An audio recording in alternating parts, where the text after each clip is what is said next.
Picture this. It's 1932, Macon County, Alabama. The Great Depression is devastating America, but it's hitting black communities especially hard. In rural Alabama, African American sharecroppers are struggling to survive. No jobs, no money, no hope. Then one day, U.S. Public Health Service doctors arrive in town with an offer that sounds like a miracle.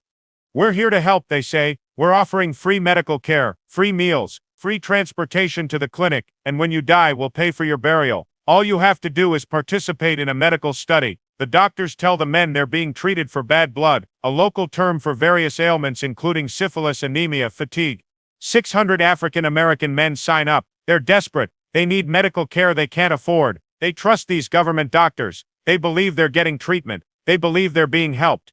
But it's all a lie. These men aren't being treated. They're being studied, watched, documented as they slowly, painfully die. Because the doctors aren't there to cure syphilis. They're there to watch what happens when you don't treat it, to document how the disease progresses in black men, to observe, record, and do nothing while hundreds of human beings suffer and die. This is the Tuskegee Syphilis Study, 40 years of deliberate medical torture disguised as healthcare, 40 years of the U.S. government lying to its own citizens, denying them treatment, watching them die, all in the name of science. And it's not ancient history. It didn't end until 1972. Some of the victims are still alive today. This is the story of one of the most evil medical experiments ever conducted in America, and it's the reason why, even today, many black Americans don't trust doctors, don't trust the government, don't trust the medical system, because this happened, this is real, and nobody was ever held criminally accountable. Let me take you back to 1932. Syphilis is a serious problem in the American South. It's a sexually transmitted disease that, if untreated, progresses through stages. First stage, painless sores. Second stage, rashes, fever, fatigue. Third stage, which can take years or decades to develop, attacks the heart, brain, nervous system, causing blindness, paralysis, dementia, and death. In 1932, syphilis is treatable but not curable. Treatment involves painful injections of toxic compounds containing mercury and arsenic. It's expensive, requires long-term care, and isn't particularly effective. But it's something. It can slow the disease, reduce symptoms, prevent the worst outcomes.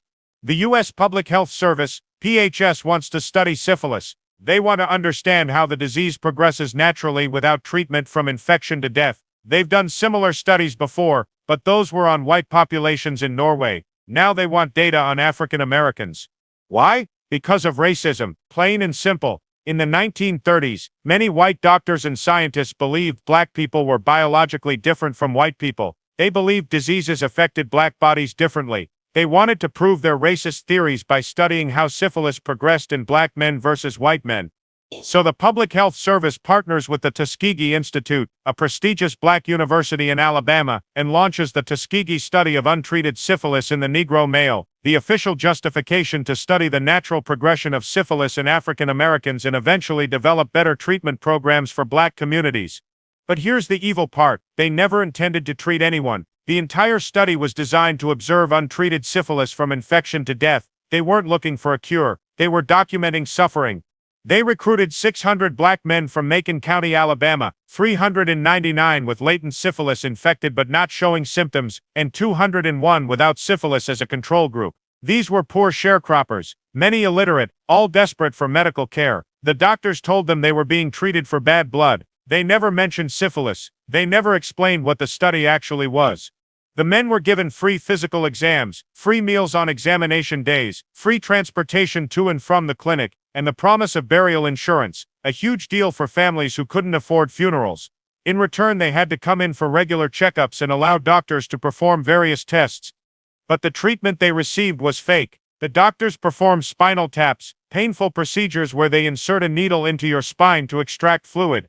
They told the men these were treatments. They weren't. They were diagnostic tests to see how the disease was progressing. The men were given aspirin and tonics, placebos with no medical value. They were told these were curing them. They weren't. And here's the truly diabolical part: the study doctors actively prevented the men from getting real treatment. When other clinics offered syphilis treatment programs, study doctors intervened to make sure their subjects didn't participate. When antibiotics became available that could actually cure syphilis, the doctors withheld them. They even went so far as to contact local doctors and the state health department, asking them not to treat these men. Think about that. The U.S. government was deliberately preventing American citizens from receiving medical care. They were condemning these men to suffer and die when treatment was available, not because treatment didn't exist, not because they couldn't afford it, but because the study required observing untreated disease.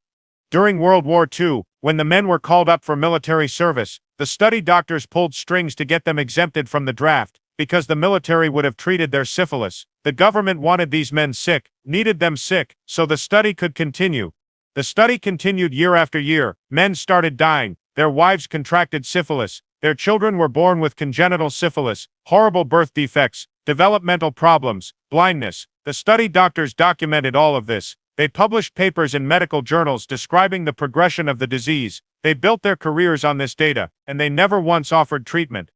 In 1947, penicillin became widely available. Penicillin could cure syphilis completely. It was cheap, effective, safe. Across America, syphilis patients were being cured, but not the Tuskegee men. The study doctors decided that introducing treatment now would ruin the study. They'd been observing these men for 15 years. They wanted to see how long it would take for syphilis to kill them. Offering a cure would end the experiment.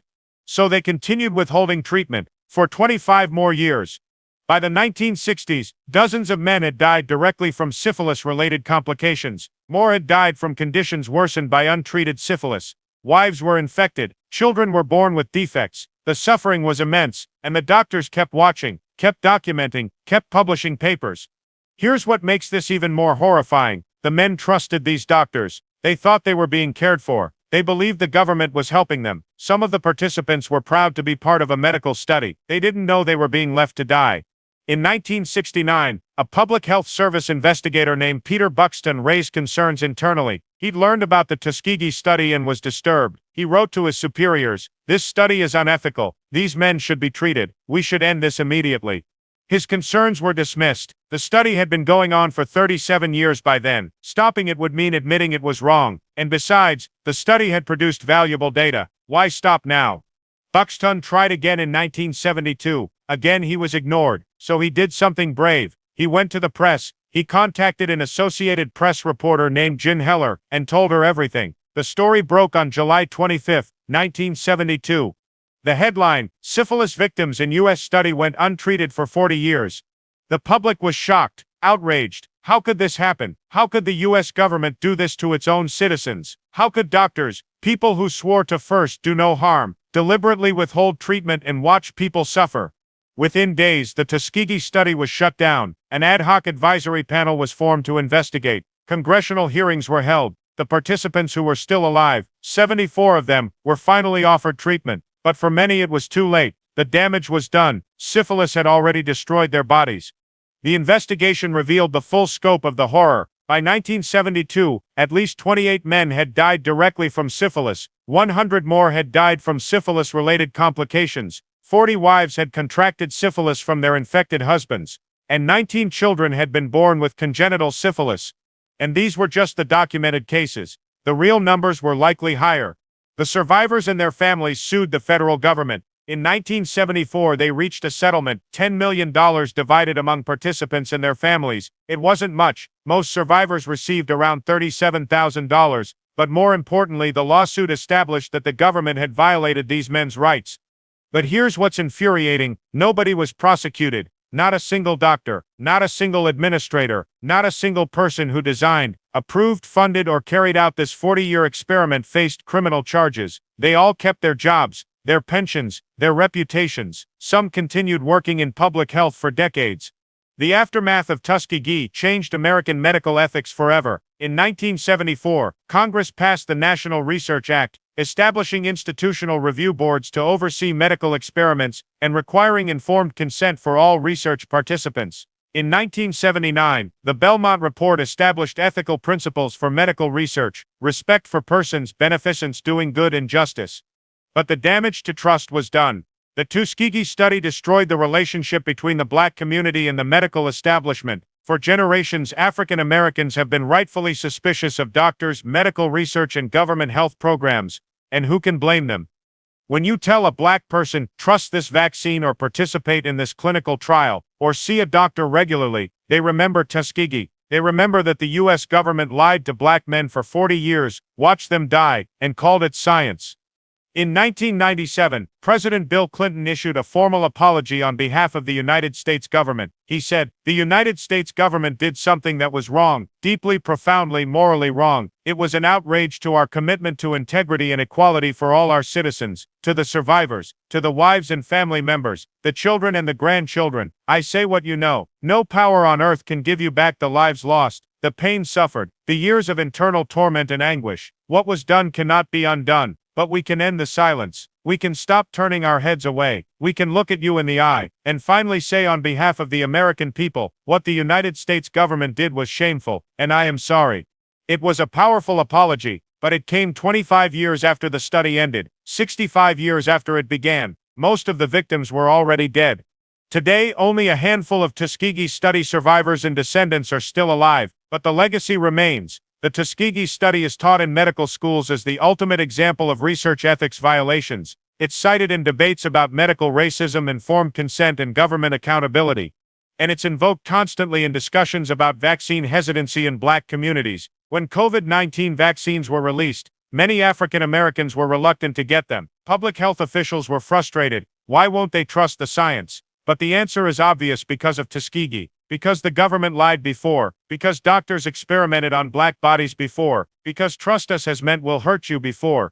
That's the real legacy of Tuskegee, not just the 40 years of torture, not just the hundreds of lives destroyed, but the generational trauma, the institutional distrust, the reasonable skepticism that persists, because once upon a time, the U.S. government decided Black lives were worth less than data.